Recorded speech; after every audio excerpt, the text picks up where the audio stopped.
এই বিষয়টা নিয়ে আমার মনে হয় একটু কথা বলা দরকার। তো আজকে আপনাদের সাথে কাজ করতে, করতে এই বিষয়টা নিয়ে কথা বলব।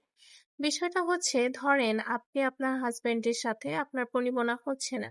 নাই হতে পারে। কাপল রিলেশনশিপ এ প্রবলেম হয় না এমন কোনো কাপল নেই। এখন প্রবলেম হচ্ছে যে আপনি আপনার হাসব্যান্ডের সাথে থাকবেন নাকি তাকে ডিভোর্স করে দিবেন নাকি তার সাথে কি ধরনের রিলেশনশিপ মেইনটেইন করবেন না কি করবেন that's absolutely your personal or very private matter. তো প্রথমেই মনে রাখবেন যে আপনার দুর্বলতা কখনো কাউকে দেখাতে যাবেন না। দুর্বলতা গোপন রাখা সবথেকে উত্তম।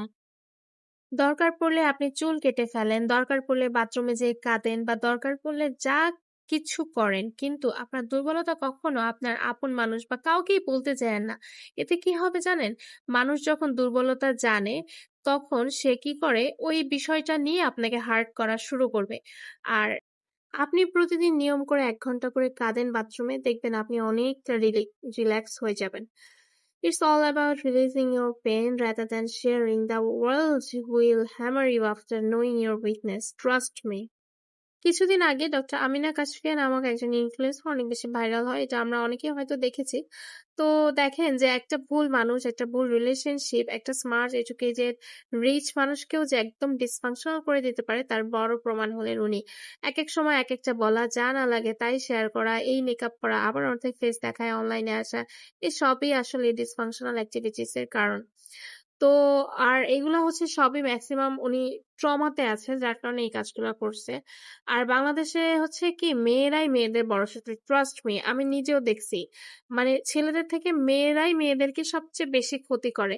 মানে এটা একদম প্রুভেন। দেখবেন যে আপনার সুখ শান্তি দেখে আপনার আ ননদ জ্বলবে, আপনার ননাস জ্বলবে, আপনার কাছের ফ্রেন্ড বা বেস্ট ফ্রেন্ড সে জ্বলবে। আপনার সুখ তার পছন্দ হবে না। নানানভাবে আপনার সুখের সংসারে ইনফ্লুয়েন্স করার ট্রাই করবে বা নানান ধরনের কমেন্টস করবে দূরে থেকে।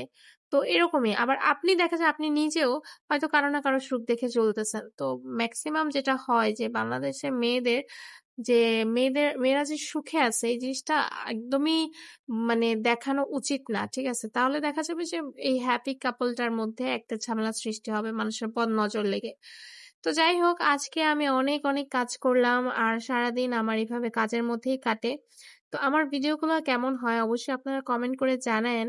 আর আমাকে ফলো দিতে কিন্তু ভুলবেন না। আল্লাহ হাফেজ।